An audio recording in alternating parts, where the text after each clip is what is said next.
Entiendo que estoy compartiendo bien. Sí, se ve. Sí, Sí, Andrea. se ve. Entiendo que se escucha. Ustedes me dirán cualquier cosa, ¿no? Sí, tranquila. Se Bueno, escucha bien. en primer lugar, un poco retomar algunas de las ideas que pudimos escuchar de Miguel en términos de estas jornadas, felicitarlas por la iniciativa y por el trabajo que hicieron, por sobreponerse a la pandemia y pasar a la virtualidad con todo lo que esto supone. Por otra parte, lamentar no haber podido estar ahí, pero ahí un poco les pasamos el compromiso de invitarnos presencialmente la próxima para todas estas cosas que nos prohíbe la virtualidad. Y luego, como acercándome a la cuestión del panel, yo la verdad es que desde las ciencias naturales, desde la didáctica de las ciencias naturales y específicamente de la biología y la salud, yo celebro esta iniciativa de ustedes porque la verdad que es una invitación explícita y concreta a establecer diálogos entre las ciencias sociales y las naturales, que a mi juicio es una asignatura pendiente, por lo menos desde la perspectiva de las ciencias naturales es una asignatura pendiente, y me parece que esto es como la formalización y la invitación concreta a que esto suceda. Entonces, dicho esto, un poco lo que yo voy a compartir con ustedes es el trabajo de la línea de investigación que yo dirijo, que es la línea de las perspectivas críticas, así alineadas con todo lo que tiene que ver con la epidemiología crítica, en relación con la salud y la enfermedad, que está en el marco de un grupo mayor, que es el Grupo de Historia, Epistemología y Didáctica del Instituto CEFIEC, que es el Instituto de Formación e Investigación de la Facultad de Ciencias Exactas y Naturales de la UBA. En este marco yo, como comentaban las chicas, hago una investigación por un lado en cuestiones de la emergencia de enfermedades, y por otro lado de un dispositivo que son las narrativas, que yo de alguna manera voy a intentar mostrar que lo reconozco como un formato que podría ser posible esta vinculación entre las ciencias sociales y la biología.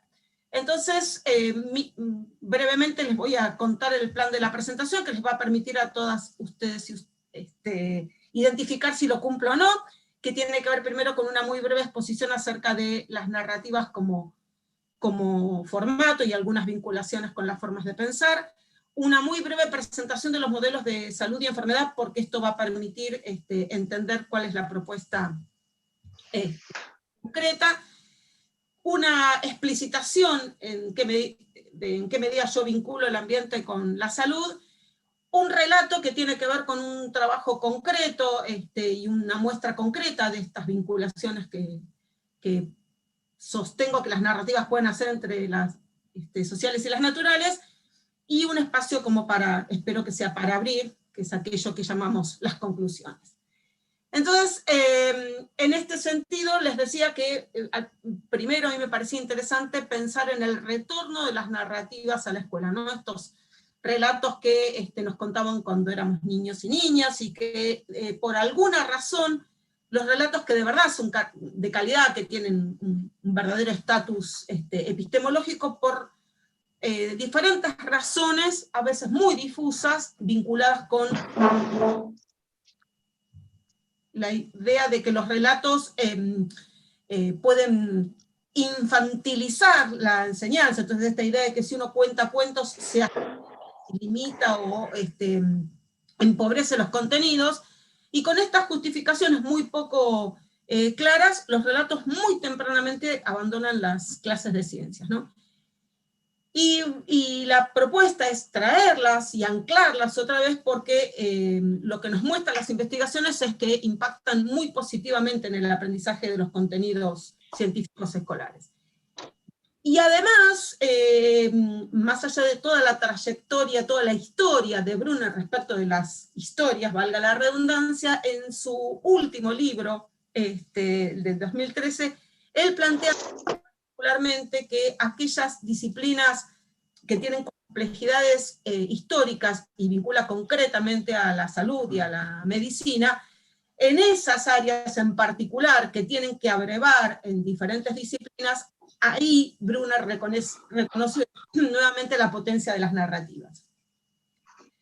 Luego, en relación con cuál es la propia entidad de la narrativa que las hace potentes para el aprendizaje, en principio esto de lo que se llama el efecto narrativo, ¿no? En qué medida un relato facilita mucho más la comprensión de los que sustenta mucho más allá del texto expositivo, que omite las vinculaciones que No, y hacen posible ahora estás poniendo otro. atraen el interés. Tengo que esperar a que termine de exponer. Muchos de los psicólogos vinculados con las narrativas que dicen, bueno, la verdad que lo que le pasa a los humanos somos chismosos por naturaleza, va a decir Lodge, y entonces en ese sentido los relatos transmitidos en el aula impactan en el interés y son mucho más memorables. Jackson va a decir que los buenos relatos son memorables.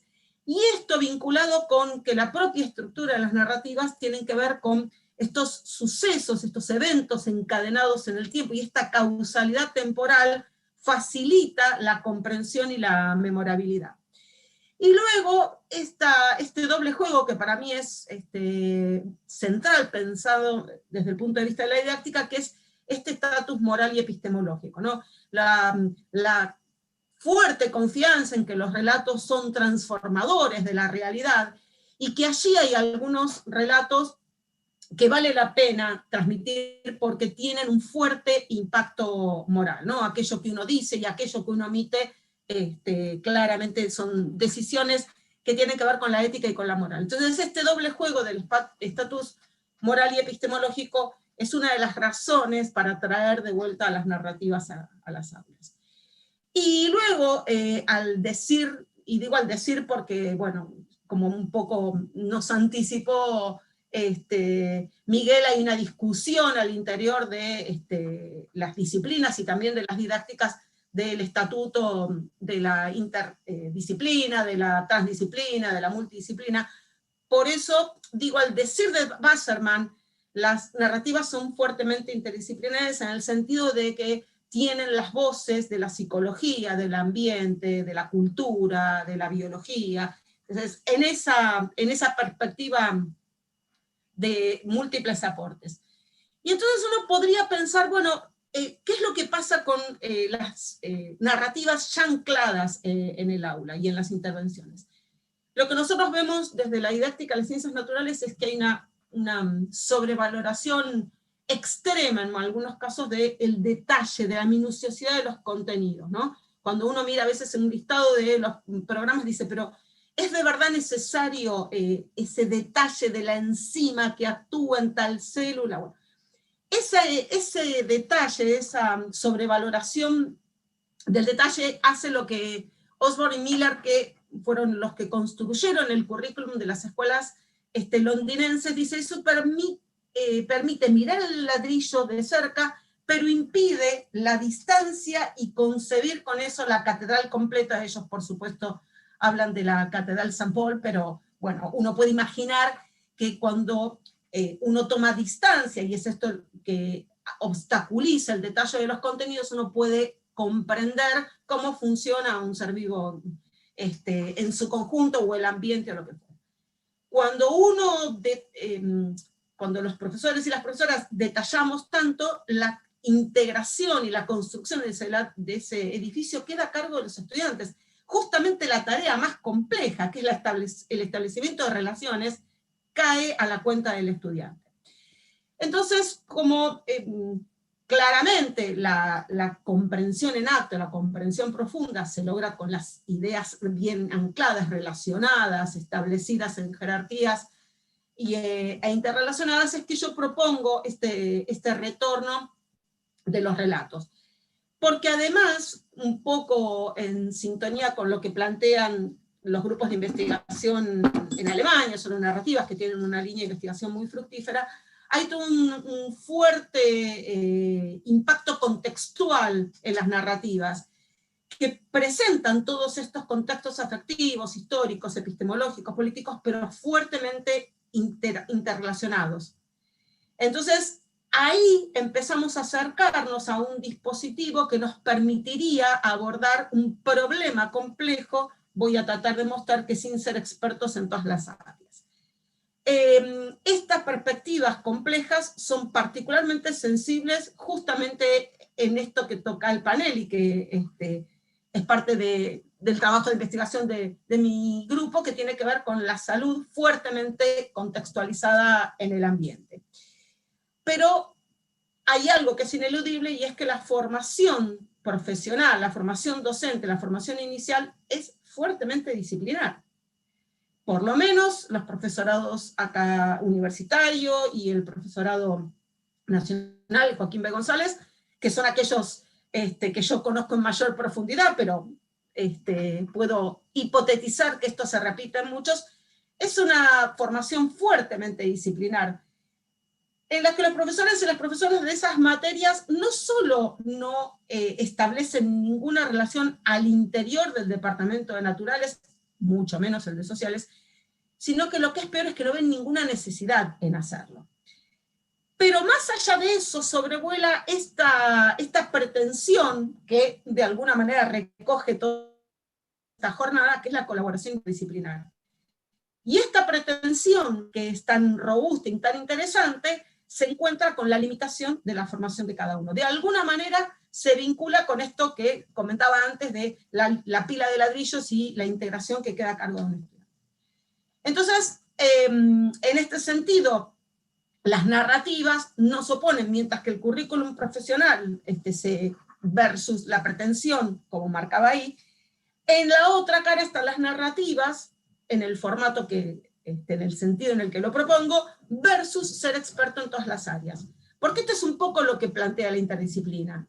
Para ser interdisciplina, o tengo que ser experto en biología, en física, en geografía, en historia, o tengo algún dispositivo que me provee aquello que va por fuera de mi formación.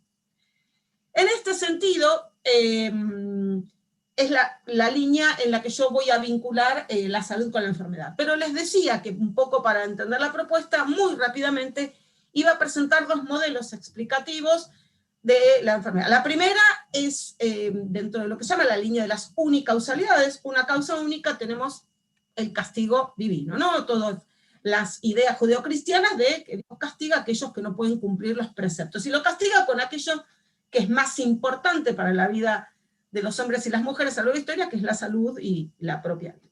Pero inclusive anteriormente, todo lo que tenía que ver con fenómenos astrales, con eclipses, etc., también eran adjudicados al castigo de otros dioses. Pero luego, si nos corremos rápidamente en la historia, vamos a ver que la unicausalidad va a tomar otro aspecto de la mano del desarrollo de la biología y de la ciencia médica en general, que es la unicausalidad biológica. Ahora entonces, las causas estas mitopoéticas o religiosas van a ser reemplazadas por un modelo fuertemente disciplinar, de la mano del éxito que va a tener la ciencia en general y todo lo que es el reconocimiento de los patógenos, pero ahora entonces este modelo va a pensar que la sola ausencia de la enfermedad física alcanza para decir que una persona ha perdido la salud. Por supuesto, este desarrollo innegable va a permitir el control de las enfermedades, pero lo que se va a descuidar es todo lo que tiene que ver con la promoción, con la participación responsable de los ciudadanos, etc. Y solamente se va a centrar, y no solamente porque sea poco, sino porque es insuficiente, en el control de las enfermedades que ahora se pueden reconocer muy bien. Entonces, las interpretaciones biologicistas tienen fuertes limitaciones. Porque uno podría pensar, ¿por qué solamente se enferman algunas comunidades, como por ejemplo las africanas? ¿Por qué hay todo el tiempo alternativamente brotes de ébola en África y nunca vemos ébola en París? No alcanza con explicarlo desde el punto de vista biológico, porque es la misma constitución genética y el mismo virus. Sin embargo, en unas comunidades no aparecen y en otras sí. Esto es lo que Asa Laurel, la epidemióloga danesa que fue nacionalizada mexicana y que fue ministra de Salud, denuncia acerca de la limitación del biologicismo. Esto no explica por qué unas poblaciones quedan susceptibles a enfermedades y otras no. Entonces este reduccionismo biológico también le imprime un carácter ahistórico, porque fíjense cómo la anorexia nerviosa o los desórdenes alimentarios habían sido fuertemente vinculados con ideas místicas de la restricción de alimentos. Catalina de Siena muere luego de más de 25 años de ayuno, con una idea de misticismo y de vinculación religiosa no reconocida como enfermedad. Y fíjense cómo en la Dama de las Camelias, si bien la tuberculosis ya se conoce, toda esta idea de la fragilidad y la languidez es tomado por las mujeres de la época para emularlo, y entonces todos los maquillajes claros son aquellos que socialmente son reconocidos. Y fíjense entonces cómo el carácter de la enfermedad es fuertemente histórico. Nadie vincularía hoy la languidez, la palidez y la debilidad extrema con una cosa mística y amorosa. Entonces, lo que se empieza a ver es una fuerte necesidad de vincular los aspectos sociales. Y allá por los 70, este microbiólogo muy inquieto y poco acorde con su época, empieza a hablar de los aspectos sociales a los que la biología no puede responder. Ahí él subrayé disensión familiar, porque lo que voy a decir vos es, inclusive los problemas intrafamiliares causan enfermedad. Y en lo local vemos a nuestro Ramón Carrillo, con esta frase que es emblemática, de la que yo me permití señalar, son unas pobres causas, refiriéndose a los microbios, para mostrar y agigantar la importancia que tienen los aspectos sociales para comprender las enfermedades, sobre todo las enfermedades infecciosas. Instalado entonces la idea de muchas causas, yo sugiero una mirada multicausal que tiene en cuenta todos estos aspectos, pero que de alguna manera van a venir a reclamar las referencias disciplinares. Si el modelo ahora ya no es biologicista y es multicausal, entonces la biología sola no va a poder dar cuenta de todos estos elementos, y aparece aquello que yo llamo la multireferencialidad. Quiere decir, ahora estas referencias disciplinares van a venir de la mano de la historia, de la geografía, de la biología, de la química, de la economía, si uno aborda o pretende abordar esta emergencia de enfermedades desde perspectivas complejas. Dicho esto, es casi obvio que el aspecto, o la concepción de aspecto del ambiente es cultural, fuertemente cultural, social, natural. Esta es la idea de ambiente que es solidaria con la noción de salud que presento, sobre todo porque a lo largo de la historia, desde la plaga de Atenas, en el siglo de Pericles, hasta hoy el COVID, de alguna manera la intervención de los hombres y de las mujeres en el ambiente es lo que va a determinar la salud de las poblaciones. Por lo tanto, ni el reduccionismo biológico, ni el social, sino básicamente fecundaciones, perdón, un teléfono que suena. Esto es la virtualidad. Entonces les decía, ni un reduccionismo social, ni uno biológico, sino estas interacciones mutuas para dar cuenta, en este caso, de la complejidad de la salud. Entonces, si debo ir cumpliendo con el plan de presentación, se supone que ahora tengo que dar cuenta de estos modelos que di en lo concreto. Y entonces, para eso, los invito a pensar en la epidemia de la fiebre amarilla, allá por 1870. Este es el cementerio de la Chacarita, está acá a 2 cuadras de donde les estoy hablando, y muy, muy cerquita de la entrada que les he puesto allí, sobre mano izquierda, está este monumento que recuerda a todos aquellos que cayeron en la lucha de la fiebre amarilla de 1871.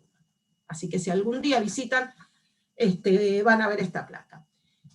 Y entonces nos situamos en 1871, acaba de finalizar la guerra de la Triple Alianza, esta guerra que de alguna manera representó Cándido López, un soldado que pierde una mano en esa guerra, que había hecho todos unos trabajos en Carbonilla, y que luego le encargan, como verán en una estética naif, retrata todos los elementos de la guerra. Todos los trabajos de Cándido López están en el Museo de Ciencias de Bellas Artes, en la entrada, en toda la parte que es de acceso libre, así que si visitan Buenos Aires, después de Chacarita se pueden ir al museo a ver a Cándido López. Muy bien, y esta guerra insensata, cruel, donde 3 países se abalanzaron, fogoneados por Inglaterra sobre Paraguay, finaliza y los soldados empiezan a emprender el camino de regreso.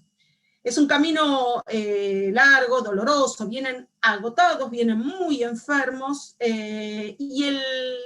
y vienen de pelear en un contexto que es la selva. Y subrayé ahí la selva porque va a ser un poco la clave de este relato.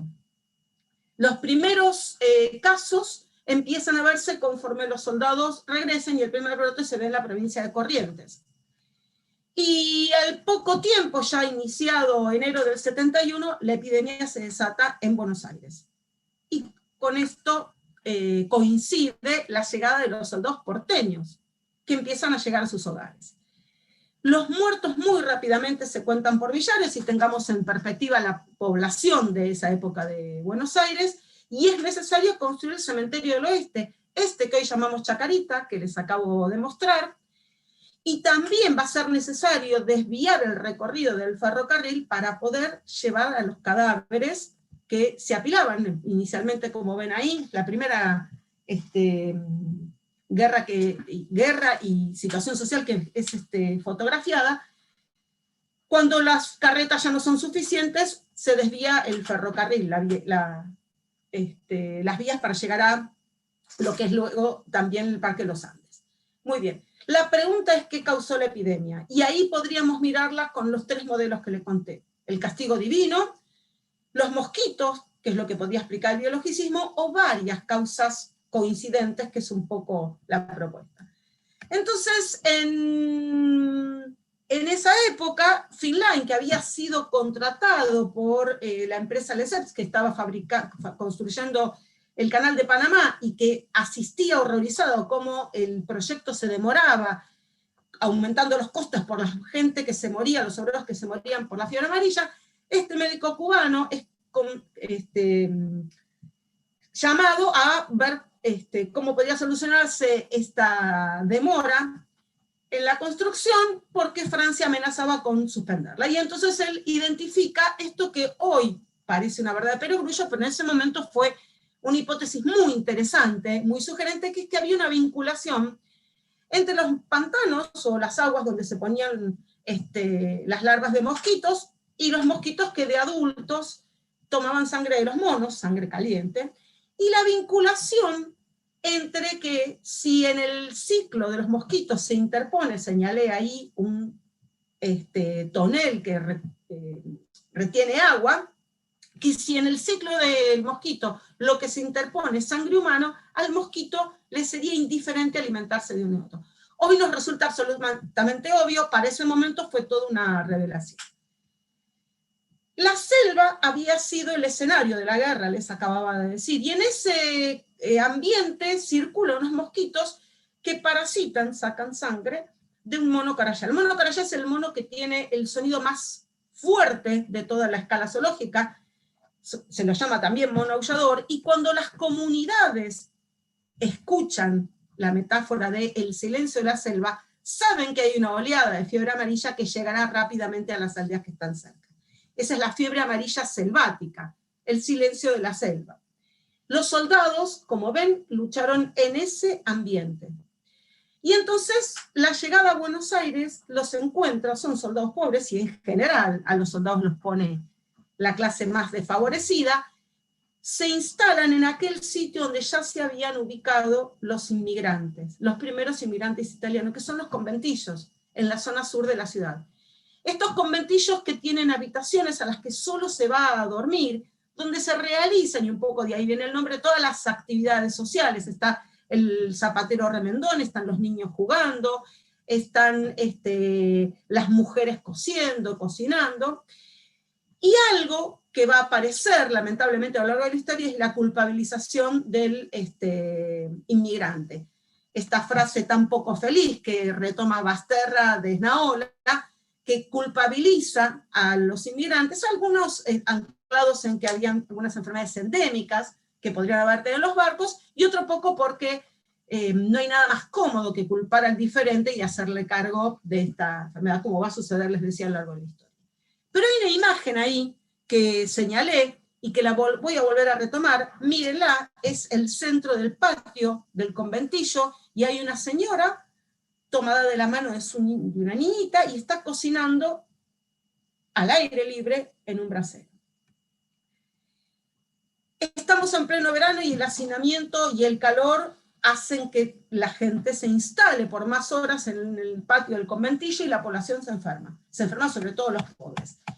Y asisten a la fiebre amarilla urbana. Estamos en la ciudad con estos síntomas que dejan perplejos por sobre todo la letalidad que tiene el virus. No hay tratamientos, con lo cual, más allá de una pequeña asistencia, es esperar el destino. Pero la epidemia empieza a ceder conforme la temperatura cambia. Y luego del pico más alto que se registra, el sábado 10 de abril, los muertos empiezan a parar. Pero y esto coincide con los fríos, y entonces, bueno, normalmente los mosquitos se desarrollan en temperaturas más cálidas. Pero a fines de abril, ya a inicios de mayo, un pico absolutamente inesperado de muertos. Cuando la situación se amesetaba, se produce un pico que deja perpleja a toda la comunidad científica y social.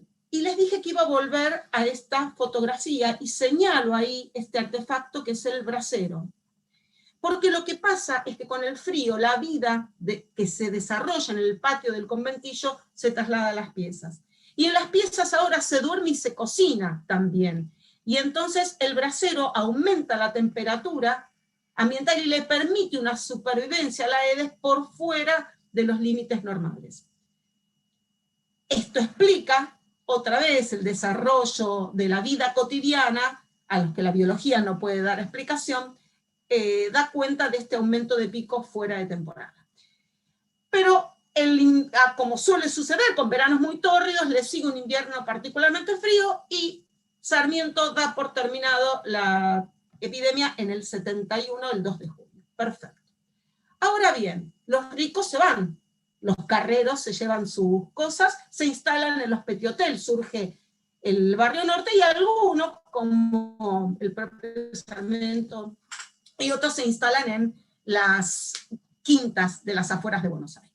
Pero en el sur, los que se quedaron fueron los pobres. Las primeras alcantarillas se construyen en Barrio Norte, mucho después se van a construir en la zona sur. Ahora bien, yo planteé algunos aportes de la biología, imprescindibles, sin la presencia del virus de la fiebre amarilla, sin el Aedes aegypti, sin el mono carayá, no se puede entender cómo circula este virus, y tampoco hay nadie, ninguna otra disciplina que pueda dar cuenta de los síntomas y lo que sucede en el organismo.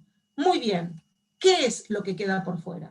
¿Qué es lo que queda por fuera del ámbito de la biología? Y queda el problema del inmigrante, el hacinamiento, el clima, la pobreza, el conventillo, la guerra.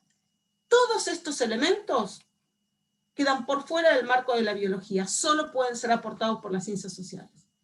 Y entonces, retomando un poco lo que les decía, si en la formación docente no se contempla esta vinculación en las disciplinas, pero sí apostamos a la integración y a la interdisciplina, bueno, una posibilidad es encontrarnos en sala de profesores y seleccionar un tema que sea de interés, de que tenga estatus epistemológico y moral para nuestros estudiantes, y resolverlo, y proponerlo, y desarrollarlo, y expandirlo colaborativamente. Esto es un poco la propuesta, a través de resolver un relato que no nos exija ser expertos en todas las áreas. Este es un cuadro que relata una historia en la calle Balcarce al 300, lo que es San Telmo. Allí 2 médicos que fallecieron, a dos de los cuales ese monumento en Chacarita los recuerda, que son Roque Pérez y Argerich, asisten, llamados por el conserje que tienen ahí en la puerta, ese muchacho, a Ana Bistriani, una inmigrante italiana, fallecida por fiebre amarilla, cuyo niño intenta vanamente alimentarse de ella. En la cama yace su marido, es una licencia que se va a tomar el autor de este libro, porque en esa época muchos inmigrantes eran obligados a vivir en conventillos diferentes, hombres y mujeres, y en ese contexto de esa casa, con esta muerte trágica, está el brasero, que les recuadro ahí. El cuadro es de Blanes, se llama Episodio de la fiebre amarilla, y para cuando Argentina quiso reclamarlo, ya había sido vendido al Museo de Artes Visuales de Montevideo, donde lo pueden visitar. Entonces, cierro, y espero que sea en realidad una apertura, compartiendo con ustedes esta idea de que hay cosas que clausuran cuando uno se centra en los márgenes de la propia biología, en este caso, y qué es lo que abre, ¿no? Qué es lo que abre a otras miradas, y en la distinción de que esta información, esta pila de ladrillos, está en todos lados. Como nunca hoy hay acceso a la información. Y entonces la propuesta tiene que ver con presentar competencias que le puedan permitir a los chicos y a las chicas y a los estudiantes en formación comprender el mundo con modelos y actuar. Todas esas competencias solo se van a aprender en la escuela. Y es allí y en los centros de formación donde tenemos que apuntar. Muy bien, muchas gracias y bueno, espero preguntas o sugerencias o comentarios. Bueno, Andrea, muchísimas gracias por tu intervención. Seguramente se han despertado inquietudes y preguntas para poder compartir al final. Ahora le vamos a dar la palabra a Miguel. Perdón. No, que si nos acompañás hasta el final, hay ya preguntas en el chat que para vos las vamos a compartir al final de las sesiones. Aquí estamos. Buenísimo. Miguel.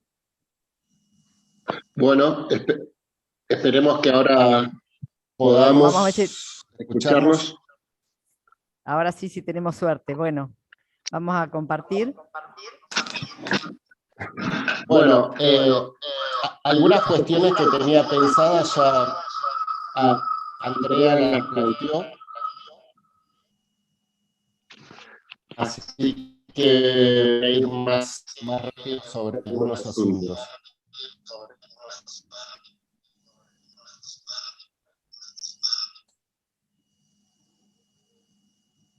No te estamos escuchando, Miguel, otra vez.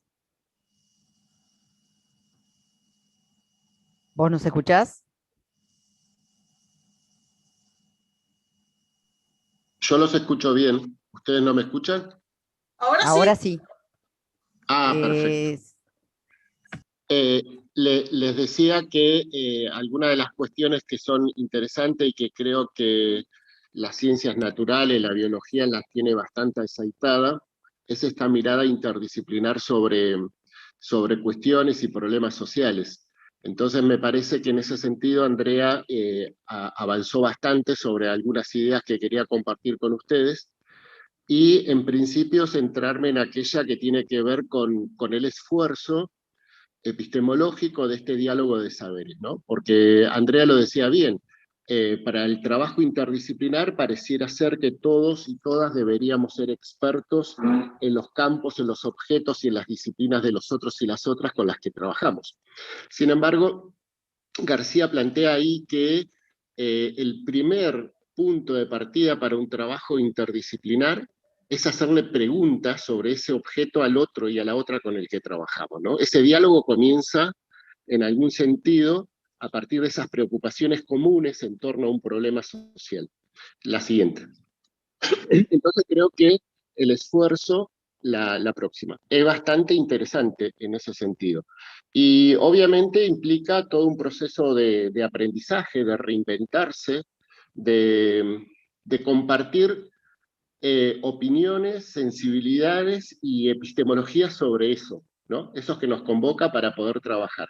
En el caso de la didáctica de las ciencias sociales, hay como una cierta tradición, o mejor dicho, más que tradición, una experiencia que no es reciente. En el ámbito concreto desde donde yo les comparto estas experiencias que tiene que ver con la Facultad de Ciencia y la Educación de la Universidad Nacional del Comahue, un esfuerzo del trabajo de integrar lo que en aquella época, con el plan viejo de la formación del profesorado en primaria y en el nivel inicial, se denominaban metodologías de la didáctica de la ciencia social y metodologías de la didáctica de las ciencias naturales.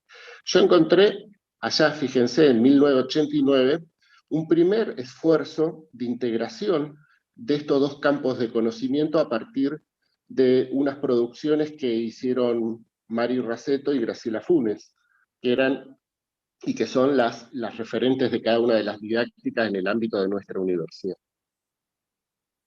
Ellas planteaban en aquel entonces, con énfasis de poder articular, que el ambiente se presenta como un libro abierto y hay que dar a las niñas y a los niños a leer los códigos y los signos que lo constituyen, página por página, para descifrar y releer los signos. Hay que recuperar las experiencias cotidianas y evitar, y esto me parece sumamente interesante, toda seducción empirista que obture un proceso reflexivo e intelectual. Es decir, cómo pasar de aquello que nos provoca asombro, que nos provoca cierto margen solo de observación para la descripción, a promover un pensamiento reflexivo y hasta, si se quiere, una comprensión sobre el fenómeno que nos convoca, y en este caso, que es en la formación inicial del profesorado, ¿no?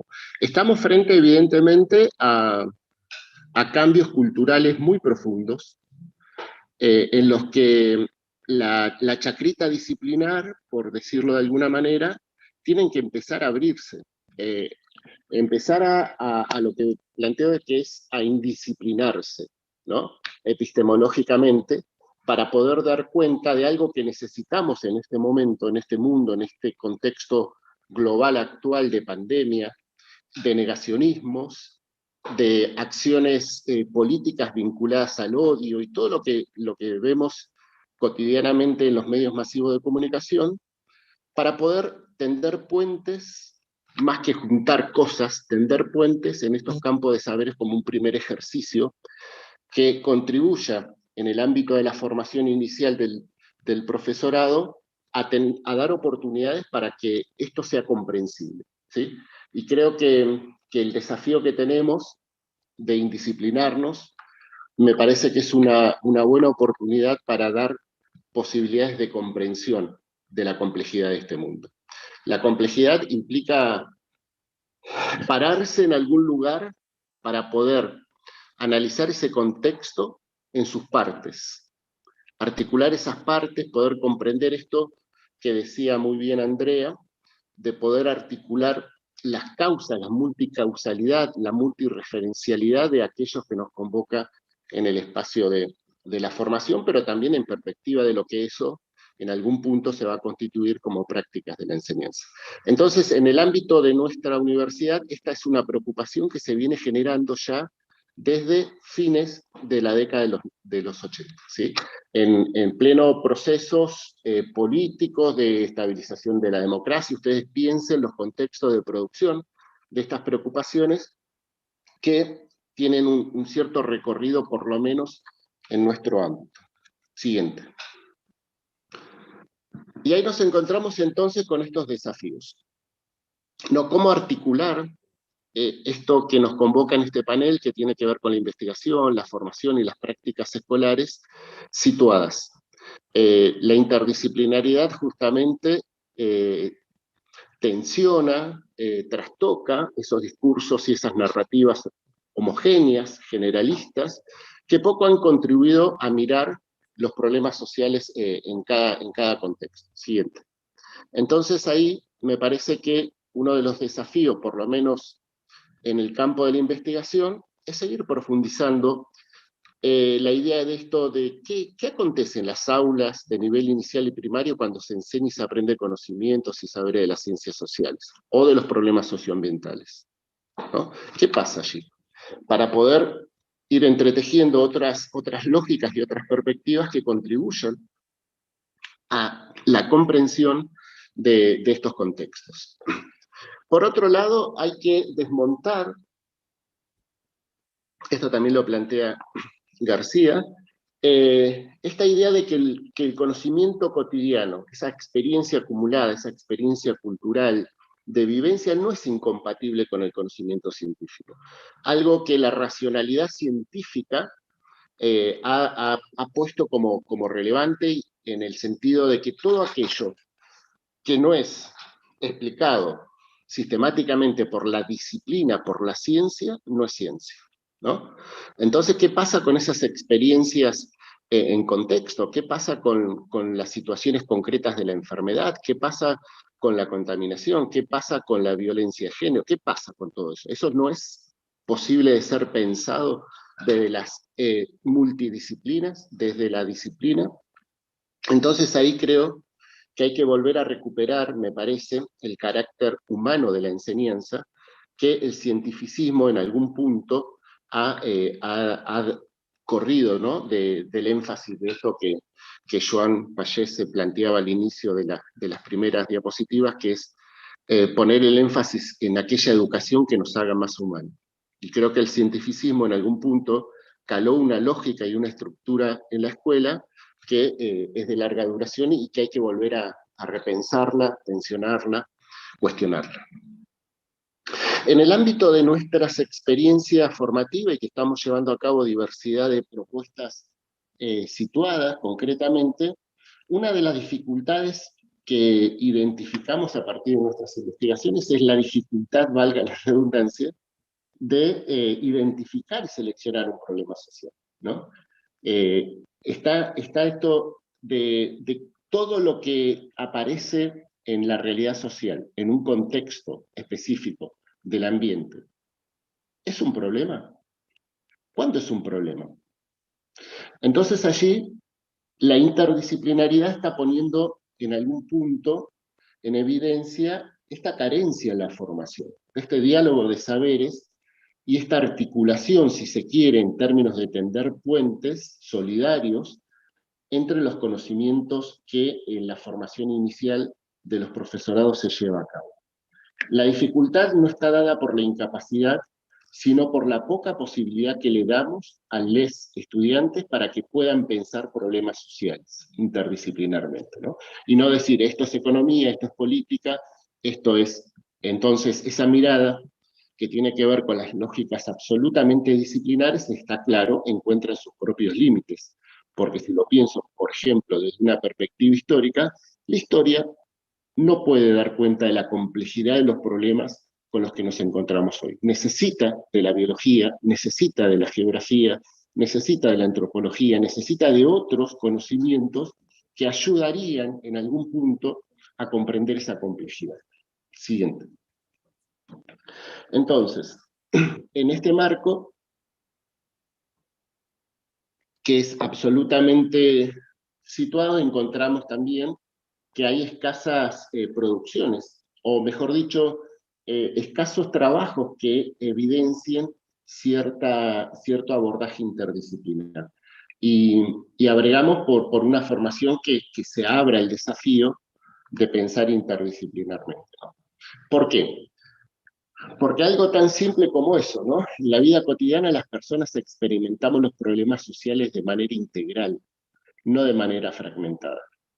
Y esto no sucede en la escuela. Edgar Morin dice que la hiperespecialización de esto que hablaba Andrea recién un poco, ha llevado a ciertas formas que nos impiden ver lo global y lo esencial. Siguiente. Entonces, en este caso creo que también la escuela tiene que replantearse, ¿sí? Porque el sistema educativo dice el mismo autor, desde la escuela primaria ha enseñado a aislar los objetos de su entorno, a separar las disciplinas más que a reconocer sus solidaridades, a desunir los problemas más que a vincularlos e integrarlos. Nos induce a reducir lo complejo a lo simple, es decir, a separar lo que está unido, a descomponer y recomponer, a eliminar todo lo que le aporta desorden o contradicción a nuestro entendimiento. Ojo, y esto no debe entenderse que es ir en contra de la disciplina, todo lo contrario. Me parece que este desafío de poder empezar a unir lo que las disciplinas separan en el ámbito educativo por áreas de conocimiento o por disciplinas o asignaturas, lo que hace en definitiva desde esta perspectiva es volver a la disciplina con otras preguntas, ¿sí? Con esas preguntas que son construidas en un ámbito de interacción, de diálogos, de saberes. Y ahí es cuando yo le pregunto, bueno, ¿qué podrá aportar la historia? ¿Qué podrá aportar la geografía? ¿Qué podrá aportar la filosofía a esto? Entonces, no es un ataque para que no nos sintamos como que estamos invadiendo la posibilidad de seguir formándonos disciplinarmente a la disciplina, sino muy por el contrario. Es el desafío para volver a las disciplinas con otras preguntas, con esas preguntas que nos convocan en el trabajo interdisciplinar. Siguiente. La interdisciplinariedad, entonces, no es una fórmula, dice Morín, ni un método, tampoco una panacea o varita mágica resuelve problemas, sino una manera de enfocar el tratamiento de los problemas prácticos, un desafío y una tarea cuya realización tiene muchas dificultades. Y esto hay que reconocerlo, ¿sí? En el trabajo interdisciplinar concreto, en las experiencias situadas que uno puede compartir, la tensión que se genera entre ese lugar de compartir saberes, genera diversidad de tensiones, no solamente epistemológicas, sino aquellas que son casi, digamos, naturales en el sentido de que implican ciertos vínculos y ciertas relaciones entre las personas que trabajamos porque ponemos el cuerpo.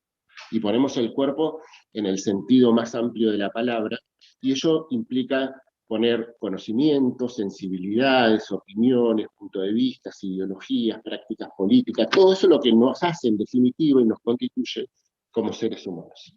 Entonces, la interdisciplinariedad en el campo educativo ha confundido, dice Ander Egg, el trabajo interprofesional con la interdisciplinariedad. El autor no niega que el trabajo cooperativo entre los profesionales de diferentes disciplinas sea un primer paso necesario para el abordaje de un problema, pero generalmente, dice el autor, se asocia esta acción a un trabajo de colaboración. A ver, esta parte explícala vos porque tiene que ver con la ubicación geográfica, esta parte ubícala vos porque tiene que ver con los cambios y las continuidades en el tiempo, sino que hay que pensarlo más desde un punto de vista que no siempre resulta, una intervención conjunta, dice el autor, no implica necesariamente que haya interdisciplinariedad. Entonces, pensar la interdisciplinariedad, siguiente, desde esta perspectiva que nosotros estamos desandando y que no tenemos resuelta, nos parece que los problemas sociales son un punto de encuentro, ¿sí? Pensar en organizar las prácticas de la formación, pero también las prácticas de la enseñanza en torno a problemas, sean relevantes, conflictivos, socialmente vivos, depende de la tradición, si es anglosajona, o si es francófona, o si es española. Bueno, ahí tenemos en el campo de la didáctica, ciertas construcciones que nos podrían pensar ayudar en cómo estos problemas sociales, siempre controvertidos o controversiales, nos permitirían promover un pensamiento crítico y social, pensamiento social y conciencia histórica, ciudadanía crítica y participativa, y por sobre todas las cosas, una intervención social y colectiva. Entonces, el ambiente ahí, creo que centrado en identificar, ubicar, seleccionar, visibilizar problemas sociales nos ayuda a comprender la realidad, explicar esos fenómenos sociales, argumentar las decisiones y proponer alternativas. Todos sabemos que la complejidad, aún cuando enfoquemos en alguno de los componentes de ese contexto, no resuelve la comprensión de la totalidad. Por ello, creo que es importante ubicar, identificar aquellos problemas que sean relevantes y fundamentalmente socialmente vivos, de manera que esos problemas puedan habilitar a ese diálogo entre el pasado, el presente y el futuro. Pero fundamentalmente el futuro, porque como decía Joan Pagès, es el único tiempo histórico que podemos construir. Entonces, desde la perspectiva de los problemas sociales, centrado en este problema del ambiente como trama de relaciones entre lo natural y lo social, nos habilitaría a poder mirar con otros ojos, con ojos más interdisciplinares, estos problemas que se nos presentan cotidianamente. Siguiente. El problema entonces, desde esta perspectiva que nosotros planteamos y que son construcciones didácticas situadas casuísticas e indeterminadas, y son solamente eso, procesos en construcción, que implican necesariamente marchas, contramarchas, revisiones y profundización, pensamos al problema como un enfoque didáctico, pero a su vez al problema como una perspectiva teórica, ¿no? Ese diálogo que nos permitiría pensar en la identificación de ese recorte desde el punto de vista de la enseñanza, en la medida en que habilita al profesorado a elegir aquellas estrategias más potentes para generar aprendizajes significativos, pero también no exenta de aquellas construcciones teóricas o de aquellas reflexiones epistemológicas sobre el problema. Entonces, articular esta idea del enfoque didáctico con la perspectiva teórica nos ayuda a desandar la complejidad, en la que necesariamente, como bien también nos mostró Andrea, y seguramente Viviana ahora nos va a llevar a casos más específicos, necesitamos informaciones, datos, andamiar conceptos, establecer y seleccionar aquellos recursos didácticos y materiales curriculares que nos ayuden a pensar en las posibilidades de aprender y de enseñar desde esta perspectiva. Y por sobre todas las cosas, me parece que algo que necesitamos urgente frente a la práctica situada es la producción y la comunicación de algo que, bueno, Viviana ha trabajado muchísimo, que es de material curricular. Creo que esto es importante, e insisto en esto porque en el caso concreto, como ayer bien plantearon las compañeras, en el caso de la provincia de Río Negro y Neuquén estamos ya en implementación de reformas o la elaboración y construcción colectiva de diseños curriculares. Ahora, el diseño curricular, y esto también ya lo sabemos por diversidad de literatura, no cambia las prácticas, ¿sí? El diseño curricular, si no es acompañado, diría Viviana Zenobi, puede decirme si la parafraseo mal, tiene que estar acompañado de material que ayude al profesorado no solamente a comprender las lógicas de esa construcción curricular, sino de llevar a cabo, no implementar, sino de llevar a cabo ese desarrollo curricular. Siguiente. Entonces, ¿qué implicaría abordar? Siguiente. Abordar los problemas sociales desde una perspectiva y un enfoque interdisciplinar.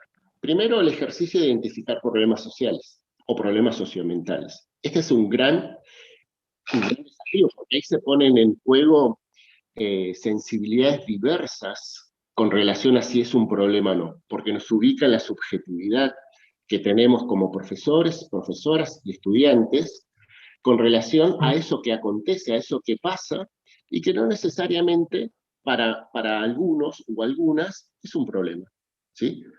Y ahí aparece la idea del problema como el problema que es algo negativo, y en realidad estamos pensándolo al problema como una cuestión epistemológica que debe ser acompañada de resoluciones epistemológicas para poder comprender. Entonces, si uno identifica aquellos problemas que son relevantes, o problemas que son cuestiones socialmente vivas, debería por lo menos atender a la idea de que eso nos debe generar cierto interés y cierta curiosidad sobre lo que nos pasa, ¿no? Como esas experiencias. Y si hay algo que tenemos, pero de forma abundante hoy, son estas formas de cómo se instalan los problemas sociales, ¿no?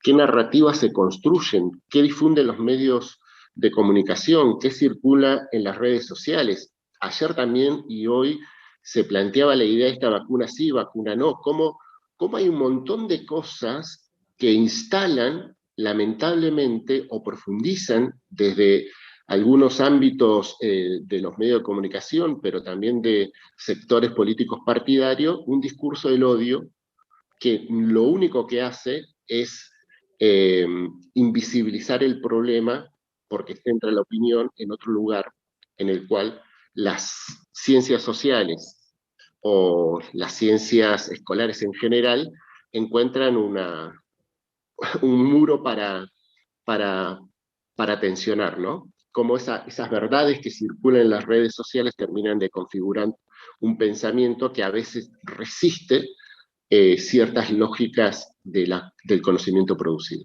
Siguiente. Esto implica también, bueno, como venimos planteando, diálogos entre los campos de saberes. Ahí hay que negociar sentidos, significados. No es fácil, no es simple, pero no es imposible. Es un proceso de construcción, de animarse a indisciplinarse, ¿sí? De animarse a compartir espacios de tensión y de lógicas de comprensión. Y este ejercicio creo que hay que empezar a generarlo desde la formación inicial del profesorado. Esos compartimentos estancos en los departamentos en la universidad y que después se transforman en áreas, en las escuelas o en disciplinas, sigue siendo un obstáculo para la comprensión de la complejidad del mundo. Creo que ahí la interdisciplinariedad nos está dando pistas, insisto, algo que no es nuevo, que tiene ya sus varios años y que hoy no aparece como moda, sino que aparece como una necesidad, ¿sí? Frente a la vertiginosidad del mundo que vivimos y frente a la diversidad de problemas en los cuales como profesores y profesoras nos encontramos muchas veces limitados para poder dar cuenta de ello y lamentablemente, digo lamentablemente porque las certezas son disciplinares frente a las incertezas que nos están desafiando a otra cosa. Entonces, frente a las certezas, ¿qué hacemos? Volvemos a las certezas. ¿Y las certezas cuál es? La disciplina. La lógica de pensar, ¿cuál es? La disciplina. Entonces, ahí me parece que el ejercicio invita también a construir otras lógicas de ensayo y error, porque estamos siendo, pero también es cierto que esto creo que llegó para quedarse, y en la construcción de diversos lugares de currículum, no solamente para el nivel inicial y primario, sino también para el nivel secundario, se empieza a plantear como una opción. Siguiente. Entonces, la interdisciplinariedad, de esta perspectiva, la estamos entendiendo como ese lugar, ¿no? Ese entre. Un entre que implica encuentros, subjetividades, aproximaciones, experiencias sociales sobre conocimientos y saberes. Pero ese entre, además, es el lugar de la intersección de esas producciones, de los modos de socialización de esos conocimientos y saberes. Lo que nos está planteando la interdisciplinariedad, ese entre de lugar de encuentros, es tratar de no unir, sino de aproximar esas partes, por lo menos por ahora. Quizás más adelante estemos en condiciones de decir hay una didáctica interdisciplinar o hay producciones interdisciplinares en la didáctica de las ciencias sociales o de las ciencias naturales que nos permitan tener categorías de análisis, tener conceptos que ya son más transversales, si se quiere, o que nos permiten comprender holísticamente, ¿no? Pero también en ese lugar de encuentros, como la metáfora de esa mochilita, uno va cargado de eso, de experiencia, de saberes, de conocimientos. Habrá que empezar a hacer el ejercicio y esa se la robé, esa idea, a María Teresa Sirven, cuando hizo un seminario sobre investigación. Decía, uno va al campo cargado de cosas, ¿no? Y empieza a sacar, y lo que primero aparece son esos conceptos construidos que no hacen otra cosa que hacer un uso aplicacionista de la teoría. Entonces, ella planteaba el desafío de que hay que sacar aquello que realmente ayude a la comprensión, ¿no? Y lo que no sirve, ya sea porque no da cuenta del problema o porque no da cuenta del caso concreto, hay que empezar a desecharlo, o en el mejor de los casos, a reactualizarlo. Entonces, el trabajo interdisciplinar implica ese lugar de encuentro con esas mochilas cargadas de cosas. Esto sucede de manera casi, digamos, no quiero decir mecánica, pero ni tampoco automática, pero de manera existencial, por así decirlo, ¿no? En ese ámbito. Entonces, dilucidar esos aspectos comunes de ese problema que nos convoca, ya sea en la formación o como en la enseñanza, debería permitirnos comprender, interpretar y explicar de una perspectiva más integral esos problemas que nos ayudan. Siguiente. Sobre esto hay diversidad de propuestas. Yo acá quiero compartirles solamente dos dimensiones, de una que hace Díaz García, que justamente viene de las ciencias naturales, y él plantea como eje orientador para la selección de contenidos escolares que hay que tener dos cuestiones en cuenta, ¿sí? Para abordar el enfoque interdisciplinar. Primero, que la disciplina no es el objeto último de la educación. Y digámosle a un historiador eso, que su disciplina no es el objetivo último ni el objeto de la educación, o a cualquier otras disciplinas. Que hay que empezar a identificar esos problemas relevantes que contribuyan a los y las ciudadanas comprender de qué se trata. Como dije antes, él dice que no se trata de acercar a lo social desde la ciencia, sino acercarse a la ciencia desde lo social. El conocimiento escolar, para él, tiene que estar organizado, jerarquizado, debe ser procesual y relativo. Fundamentalmente, insiste en esto, ¿no? Que no hay incompatibilidad entre el conocimiento cotidiano y el conocimiento científico. Dice que a partir de estas dos grandes ideas uno puede ir de las formas sensibles de las formas simples de pensamiento a forma más compleja de pensamiento. Y que esto es lo que, en algún punto, su propuesta, atendiendo estas dos dimensiones, contribuiría. Siguiente. Baclor, geografía, cuando analiza el caso del paisaje, dice, para ver solo necesitamos un sentido, la visión. Para mirar necesitamos también de los otros, el tacto, el oído, el olfato. Entonces la percepción se convierte en más completa. Habrá que empezar a enseñar a mirar, y no solo a ver aquello que se nos presenta como contexto, como un ambiente, como una realidad social, y desde la perspectiva que cada una y uno quiera posicionarse. Siguiente. Entonces, frente a ese ejemplo, ¿no? Frente a esa imagen, frente a esa fotografía, ¿qué sacamos de la mochilita cuando nos encontramos frente a eso que podría llegar a pensarse como un problema socioambiental? Conceptos, perspectivas, informaciones. ¿Qué aparecen?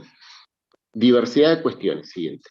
Lo que nosotros quizás podamos empezar a indagar es en esa idea de cómo echar luz a eso que aparece ahí como conflictivo, como poco aceptable y visible a ciertas perspectivas.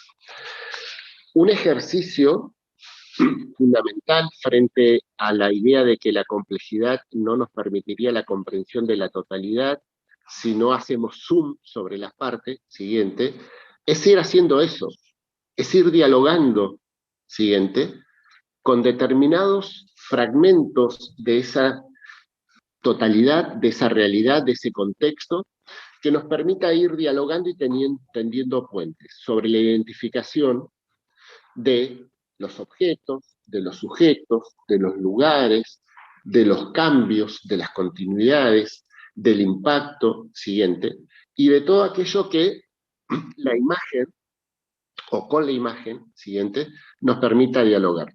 El ejercicio siguiente es echar luz sobre esto, ¿no?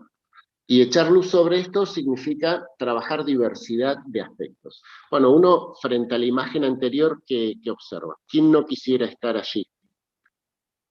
¿No? Y esto de mirar pone en juego esos sentidos, que no es solamente ver lo bonito que es, sino de mirar. Y de mirar con ojos interpeladores, con ojos que problematicen aquello que vemos entre lo que podríamos decir que es un problema socioambiental, llámese contaminación, o alguien me puede decir otro concepto, frente a estos lugares que uno diría, bueno, son placenteros, yo quisiera estar allí, son relajantes, muy bonitos. Siguiente. El punto es cuando le empezamos a preguntar, ¿no? ¿Qué vemos ahí, en esos lugares tan agradables para estar? Problemas. Deforestación, concentración urbana, contaminación del agua, explotación pesquera, destrucción del ecosistema marino. Y así hacer el ejercicio, en definitiva, sobre algún recorte del ambiente desde una perspectiva de las ciencias sociales, de las ciencias naturales, de las ciencias económicas, políticas, etc., nos permite hacer este ejercicio, que en principio pareciera ser que es complejo, pero que nos ayuda a encontrarnos ahí, en ese lugar del entre, con la diversidad de saberes y conocimientos que son necesarios, que en primer lugar hagamos el ejercicio les que nos dedicamos a la formación, y en segundo lugar, en la escuela, ese ejercicio se traduzca como una práctica para mejor educación, pero fundamentalmente para formar ciudadanías críticas con argumentos que puedan intervenir para el cambio social. Bueno, siguiente. Creo que lo hice rapidísimo. Muchas gracias. Espero que se haya entendido. No sé si se cortó o no se cortó. Espero que la idea se haya comprendido. De todas maneras, quedamos para el lugar, para el espacio del debate. Muchas gracias.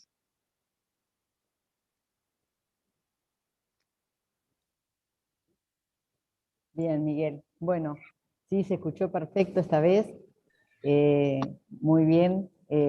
Muchísimas gracias. Hay un montón de intervenciones en el chat, tanto de Andrea, para Andrea como para vos, así que buenísimo. Damos ahora la palabra a Viviana, ¿sí? Para completar este panel de lujo que nos acompaña hoy. ¿Querés compartir, Viviana? Sí.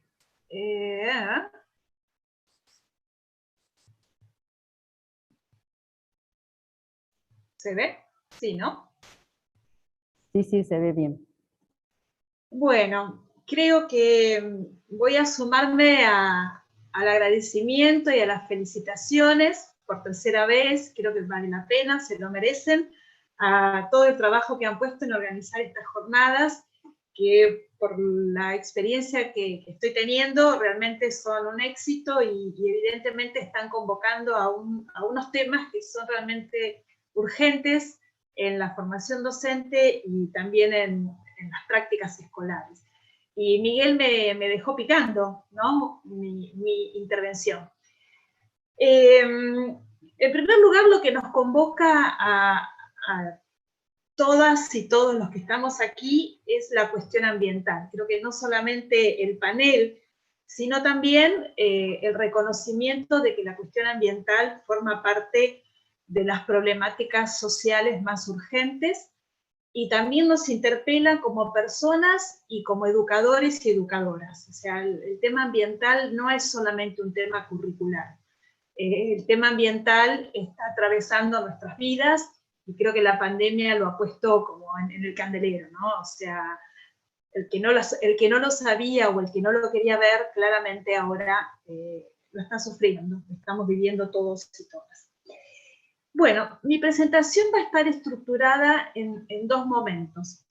Un primer momento que tiene que ver con algunas cuestiones más teóricas que tanto Andrea como Miguel han desarrollado ampliamente y que yo voy a circunscribir a lo que denominamos educación ambiental crítica, ¿sí?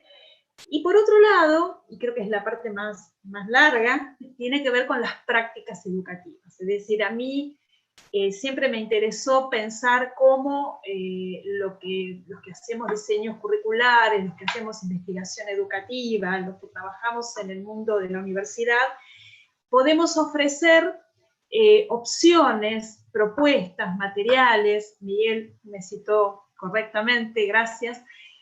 A mí siempre me interesó, digamos, las formas en que la educación superior ancla, tiende puentes, colabora con el resto del sistema educativo. O sea, fue algo que siempre me movilizó y me llevó a pensar cómo lo que nosotros hacemos en las universidades o en los ámbitos de gestión educativa puede mejorar, favorecer las prácticas escolares, mejorar las prácticas de enseñanza y mejorar los aprendizajes de los niños y las niñas y los jóvenes en las escuelas.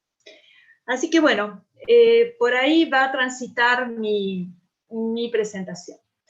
En primer lugar, reconocemos la centralidad de la cuestión ambiental en todos los ámbitos. Creo que hoy en día el ámbito político lo está asumiendo. De hecho, hay una ley de educación ambiental que se aprobó el mes pasado, lo cual le otorga una jerarquía y una importancia mayor. Pero también en los ámbitos académicos hace décadas que nos ocupamos de los temas ambientales, los medios de comunicación, generalmente de formas menos felices y más desprolijas, en algunos casos, como coincido con Miguel, casi atentando contra la salud mental y física de las personas, también se ocupan de las cuestiones ambientales, y por supuesto forman parte de la escena pública en general, ¿no?, del tema ambiental. Pero también sabemos que las cuestiones ambientales y la educación ambiental en algunas de sus formas hace un par de décadas que ya están en las escuelas. O sea, no estamos inaugurando una temática, no estamos inaugurando una perspectiva. O sea, estamos quizás sistematizando, respaldando y promoviendo una práctica, pero que ya en las escuelas y también en la formación docente hace tiempo que se está haciendo. Las problemáticas y conflictos ambientales se vinculan con la crisis ambiental. Es decir, lo puse en negrita porque habrá personas que no se dan cuenta, pero la crisis ambiental ya hace un tiempo que nos acompaña como sociedad a nivel planetario. Hay unas determinadas formas de producir, pero también hay determinadas formas de consumir y de concebir el desarrollo y de los valores que sustentan ese desarrollo. Es decir, hay un modelo de desarrollo hegemónico en el planeta que claramente ha llevado a lo que hoy llamamos crisis ambiental. Entonces, no podemos decir que la crisis ambiental es una crisis de corte ecológico, un desequilibrio ecológico solamente, sino que está estrechamente vinculada con una cultura hegemónica. Hay una priorización en las lógicas del mercado, hay una desigual apropiación y gestión de los bienes comunes y de los recursos naturales. Es decir, este es el modelo de desarrollo dentro del cual vive la mayor parte de las sociedades de este planeta. Entonces, no es solamente una crisis de corte ecológico donde las ciencias naturales tienen la respuesta, sino que también las ciencias sociales tienen que involucrarse en el conocimiento y en el pensar opciones de solución. Pero acá estamos en el ámbito de lo académico, de lo político, pero entonces vamos a ver qué es lo que podemos hacer en las escuelas y en los ámbitos de formación docente, tanto a nivel terciario como a nivel universitario. Entonces yo creo que todos y todas coincidimos de que es importante que haya educación ambiental en las escuelas. ¿Pero cuál? ¿Por qué? ¿Para qué? No todas las educaciones ambientales sirven a nuestros propósitos. Entonces, si nosotros hacemos un ejercicio y ponemos en el Google imágenes, educación ambiental, vamos a ver estas imágenes. O sea, en la primera pantalla donde aparecen las primeras imágenes, aparecieron estas cosas. Yo seleccioné algunas, pero todas giran más o menos en torno a lo mismo. ¿sí? Y esto es lo que nosotros llamamos los lugares comunes de la educación ambiental. ¿Y cuáles son esos lugares comunes? Los lugares comunes que vemos en muchas prácticas escolares, los lugares comunes que se replican en los medios de comunicación y los lugares comunes de algunas ONG, fundaciones que se dedican a las cuestiones ambientales y a hacer educación ambiental. Por un lado, el énfasis puesto en las conductas individuales. Se habla mucho de poner cada uno su granito de arena y así el planeta va a estar mejor. El eje en las iniciativas para las infancias. Si nosotros volvemos para atrás, vamos a ver que en las fotos de la primera pantalla de educación ambiental están los niños y las niñas, los más pequeños.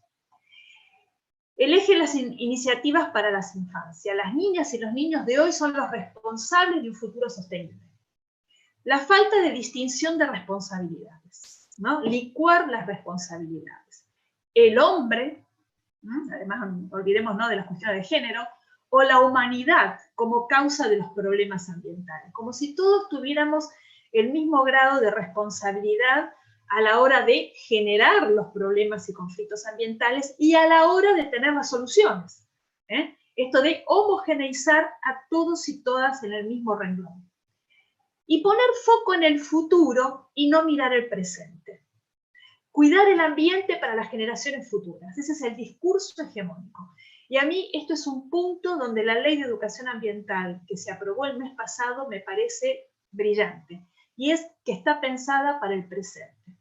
O sea, para enfrentar el hoy. Porque hoy hay muchos niños, niñas, jóvenes, adultos que están sufriendo, padeciendo desigualdades de acceso a los recursos, desigualdades en el acceso a la salud, desigualdades en el acceso a la calidad de vida. Y a vivir, y ejercer el derecho a un ambiente sano. Entonces, hoy hay un presente donde la crisis ambiental nos está afectando a todos y todas, en diferente grado, sin duda, y con diferentes opciones de resolución. Pero esto no nos puede resultar indiferentes. Y yo les decía que hay muchas educaciones ambientales y que hay distintas prácticas de educación ambiental que responden a cuál, por qué y para qué. Y si hacemos un relevamiento de las prácticas escolares de educación ambiental, donde se trabajan cuestiones ambientales, desde las naturales y desde las sociales, vamos a ver que tenemos tres finalidades, o tres para qué. Hay una educación ambiental para conservar, y esta es una educación ambiental que, digamos, se originó prácticamente en la década de los 70. Tengo que aclarar que este campo es reciente en términos de campo científico, de campo del conocimiento, a mediados del siglo XX, o avanzado el siglo XX. Comparado con otras ciencias, es como una niña, ¿no? Una ciencia muy joven. Sin embargo, en este breve recorrido histórico ha mutado rápidamente de perspectiva teórica, y esto es lo que lo hace muy interesante para observar y para prestar atención. Educar para conservar implica en favor del ambiente, o sea que todas las prácticas de educación ambiental son conservacionistas, pensar en conservar el ambiente. Y conservar, o sea, ¿por qué hay que conservarla? Porque hay que preservarla frente a la degradación que hacen las personas, es decir, la degradación que ejerce la humanidad sobre la naturaleza. Y hay digamos, una idea de problemática ambiental priorizada que es la contaminación. O sea, esos son los focos de esta educación ambiental pensada para conservar. Si seguimos en este recorrido histórico, vamos a ver que la segunda etapa, perdón, quiero aclarar que esto no quiere decir que una reemplace a la otra, sino que hay convivencia. De hecho, hoy en las prácticas escolares vemos que hay convivencias de estas prácticas, no es que como el paradigma de Kuhn, ¿no?, que uno reemplaza al otro. No, acá hay convivencia. Lo que aparecen son nuevas formas de hacer educación ambiental. Y esta segunda forma que hemos identificado como educar para concientizar, vemos que predomina un enfoque más tecnocrático instrumental, que busca el cambio de conductas en las personas, ¿no? Tiene que ver con estas prácticas de no tirar el papelito, de mantener el aula limpia, digamos, busca que las personas se sensibilicen, que estén alertas y que puedan observar estos cambios en el ambiente, en la calidad ambiental, en el impacto ambiental que generan las personas, y que en realidad está orientada a la resolución de problemas. Por eso hablamos de un enfoque más tecnológico. Y ahora estaríamos parados y paradas en una educación ambiental pensada para cambiar. O sea, es importante tener conciencia ambiental, darse cuenta de las cosas que están pasando, pero no desde un lugar más contemplativo y descriptivo, sino desde ese lugar de la formación de ciudadanas y ciudadanos, críticos, participativos y solidarios. Entonces, lo que se pone foco en esta educación ambiental para cambiar tiene que ver con poner el foco en el análisis de las dinámicas sociales, es decir, por qué se generan problemáticas y conflictos ambientales. También lo que buscamos con este tipo de prácticas es desnaturalizar y cuestionar situaciones y problemáticas conflictivas. Es decir, mirar, como decía Miguel, mirar con ojos que pueden ver con mayúsculas, una mirada crítica, una mirada atenta, una mirada cuestionadora, una mirada que no dé por natural y naturalizada una situación de contaminación, de marginación, de no acceso a los recursos, de no acceso a la salud, digamos, todas las problemáticas ambientales que la mayoría de nosotros conocemos. Y lo que nos importa, y es el para qué final, es favorecer cambios a través de la formación ciudadana. Es decir, que es una educación ambiental que promueve, que impulsa, que propende a la formación ciudadana desde muy chiquititos y muy chiquititas los niños y niñas que están en el jardín. O sea, empezar a tener una mirada crítica, una mirada alerta sobre estas cuestiones ambientales que el tiempo presente nos está mostrando. ¿Cómo definimos una educación ambiental crítica? ¿Qué características debería tener? Por un lado, reconocer que una crisis ambiental tiene causas y consecuencias sociales, que cuestiona un modelo de desarrollo hegemónico y la forma de apropiación de los bienes comunes, que busca propiciar la transformación hacia sociedades más justas en lo social y en lo ambiental, que pretende formar una conciencia ambiental que desnaturalice las problemáticas y conflictos ambientales, que apunta a desarrollar capacidades individuales y colectivas responsables y participativas, y que busca el reconocimiento de la complejidad de las cuestiones ambientales. La multicausalidad, esta palabra la usamos los tres, Andrea, Miguel y yo, la multicausalidad, la multiescalaridad y la interdependencia de factores naturales y socioculturales. Y acá me parece que la presentación de Andrea dio en la tecla. O sea, los factores naturales y los factores sociales están siempre presentes, siempre interactúan. Por lo tanto, el abordaje de estas cuestiones tiene que ser multidisciplinar y transversal. Ninguna asignatura escolar se puede atribuir la exclusividad de poder aportar todos los datos, conceptos, conocimientos para poder abordarlos, ni siquiera describirlos, mucho menos explicarlos, y mucho menos construir esas argumentaciones que pretendemos que nuestros estudiantes puedan ir construyendo paulatinamente a lo largo de la escolaridad.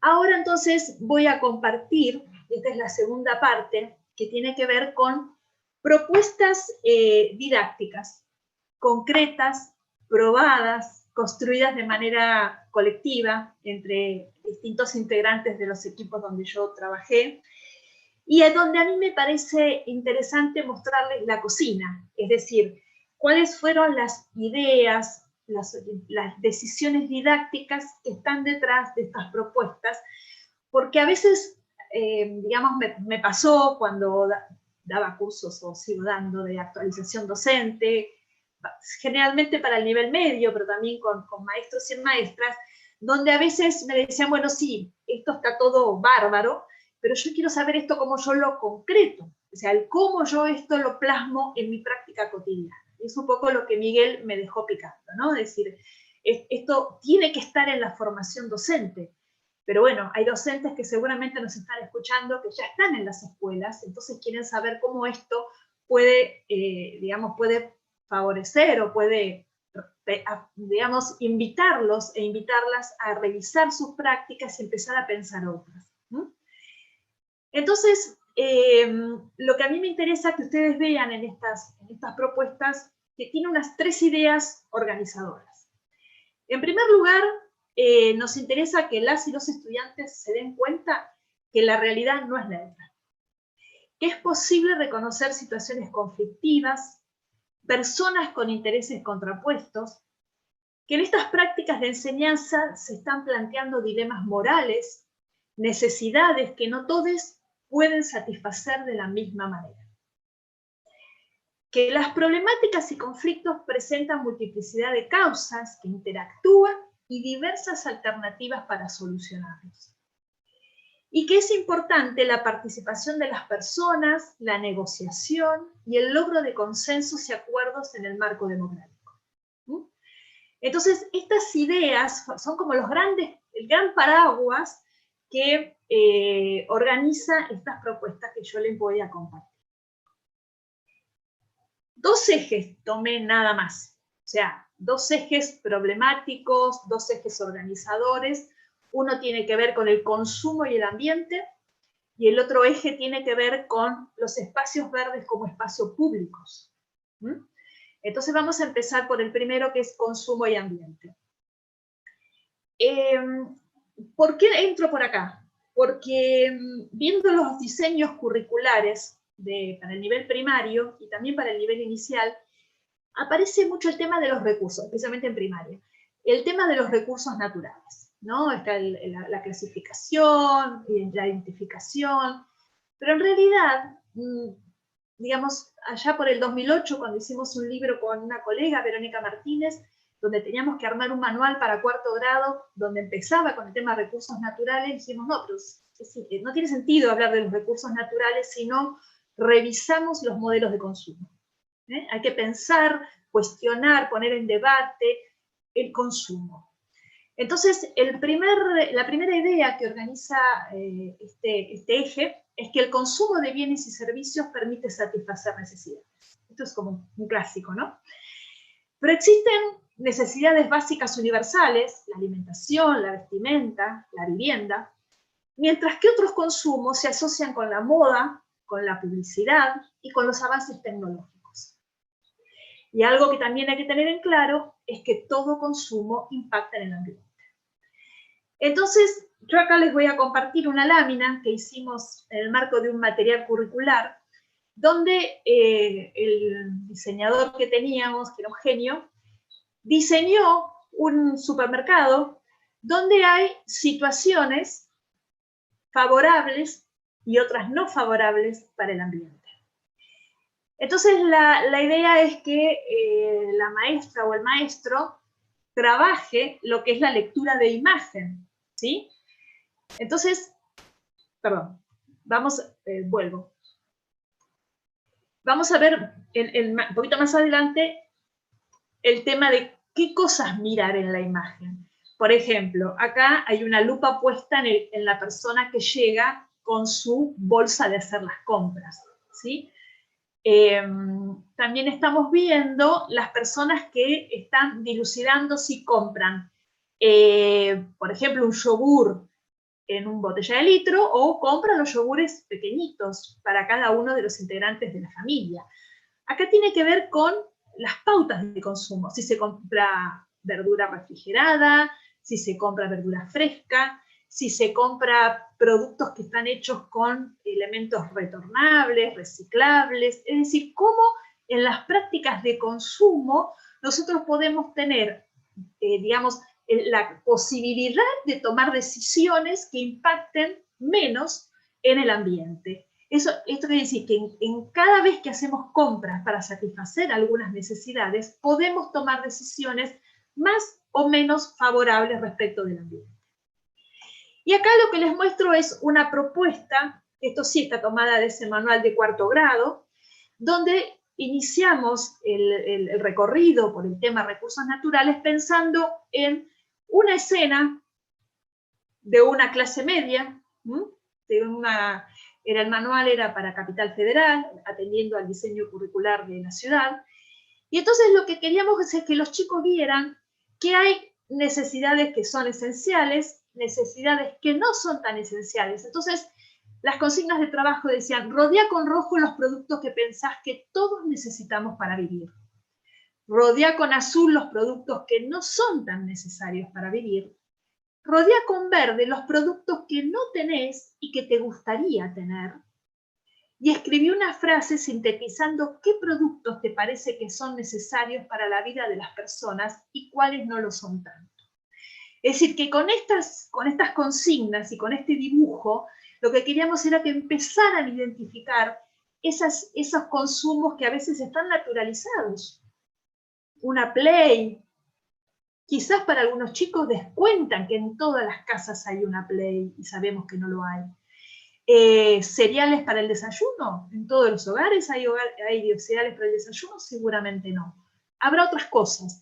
Entonces, el último punto, lo que digamos, la pregunta, apunta a decir, compartí tu trabajo con tus compañeros.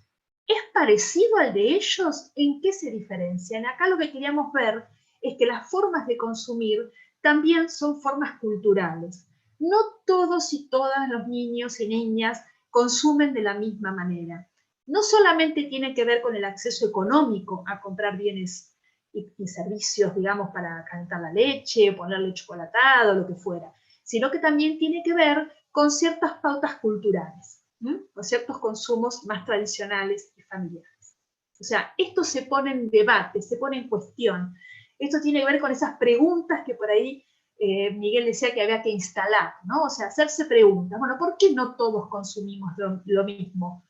¿Porque no podemos pagarlo solamente o porque también hay otras formas que tienen que ver con las tradiciones familiares, con los orígenes étnicos, con los lugares en donde se vive?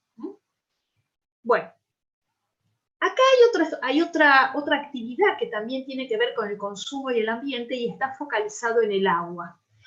Y acá hay 3 imágenes que dan cuenta de distintas formas de obtener agua. Canillas públicas, abrir la canilla y que salga agua, o niños que están transportando agua en bidones de plástico, porque seguramente no acceden ni siquiera a una canilla pública. Entonces, como este manual estaba pensado para los chicos y chicas de la ciudad de Buenos Aires, lo que queríamos es que vean que no es tan fácil tener agua, que hay otras realidades para tener agua. Entonces, la consigna de trabajo, ofertada como una posibilidad, es ordenen las imágenes de acuerdo a quienes tienen más o menos acceso al agua segura. Es decir, ¿quién tiene más acceso al agua segura?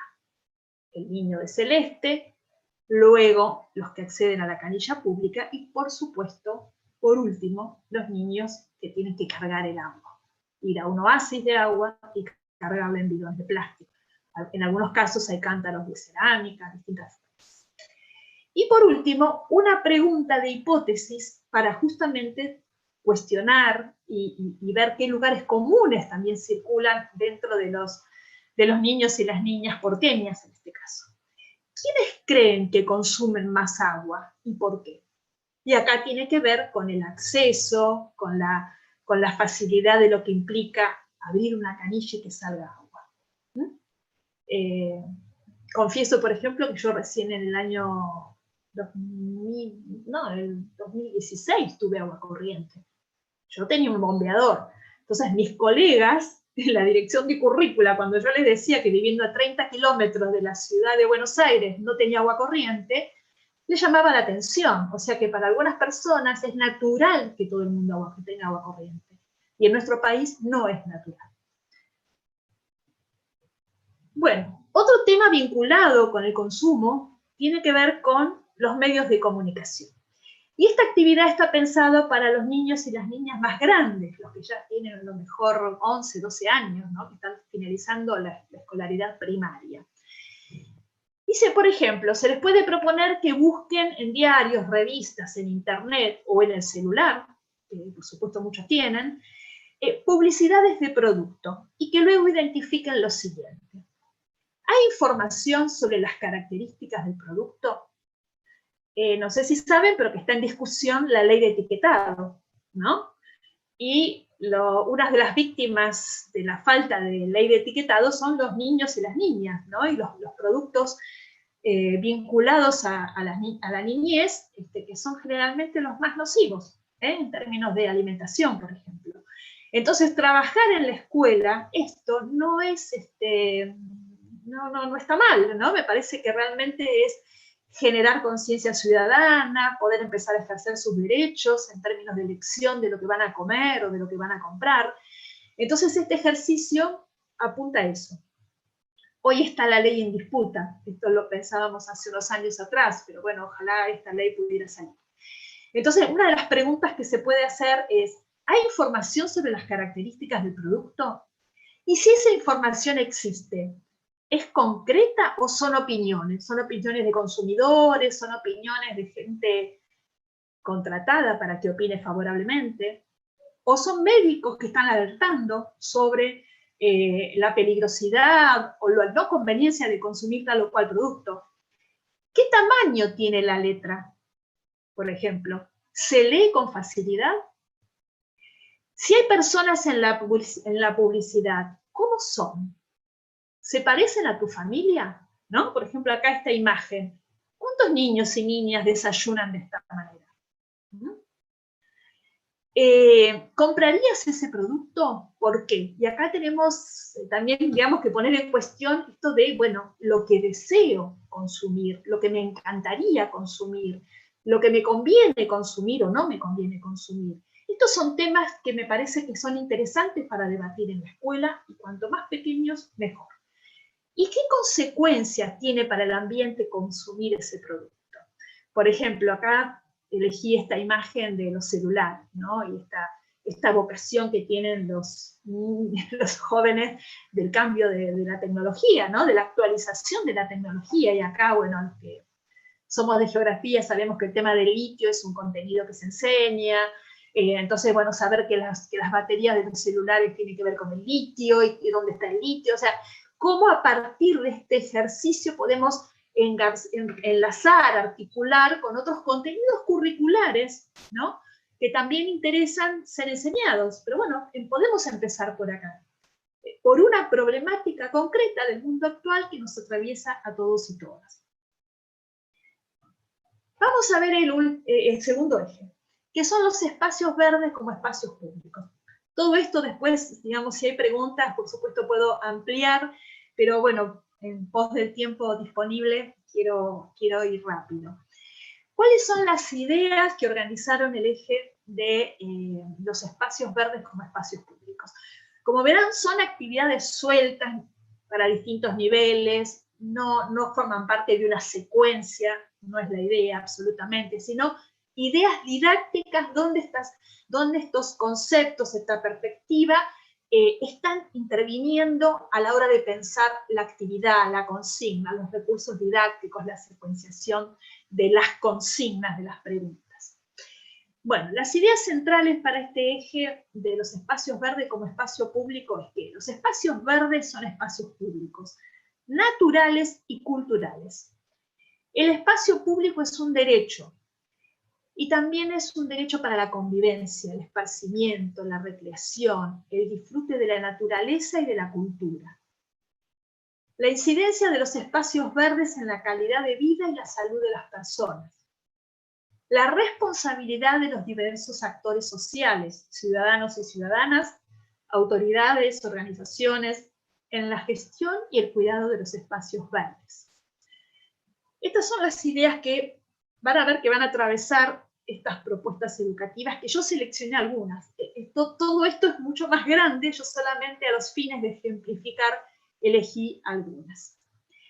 Y acá también nuestro diseñador nos hizo una lámina, ¿sí? Y las preguntas para orientar la lámina son las siguientes. ¿La plaza que ven en la imagen se parece a las que conocen o suelen ir? ¿Qué están haciendo las personas? O sea, acá es mirar, orientar la mirada. ¿Qué cosas ven en la plaza, en esta plaza, que la hacen menos linda, menos limpia menos segura y menos divertida. Entonces vamos a ver que hay situaciones en esta plaza que la hacen para pocos, que no la hacen limpia, que no la hacen divertida porque hay juegos rotos, que no es accesible para todos porque hay escaleras y no hay rampas, que los tachos de basuras están desbordados. Es decir, hay una cantidad de situaciones en la plaza que invitan a pensar, bueno, este espacio público es un espacio que yo tengo derecho a disfrutarlo, que todas las personas tienen derecho a estar. Como verán, hicimos una plaza no enrejada, como muchas de las que hay en la ciudad, y después hemos tomado escenas y hemos hecho algunas actividades. Entonces, por ejemplo, hemos seleccionado algunas escenas de la plaza, y por ejemplo, para los más pequeños, que vean, bueno, a ver, ¿son situaciones lindas o son situaciones feas? Por ejemplo, acá el perrito dejó su caca y resulta que el señor se va silbando y no la recoge. Esta plaza tiene rampa, por lo tanto la señora con el cochecito puede bajar, puede disfrutar, puede circular por la plaza. Acá hay un tacho de basura que nadie se ocupó de recolectar.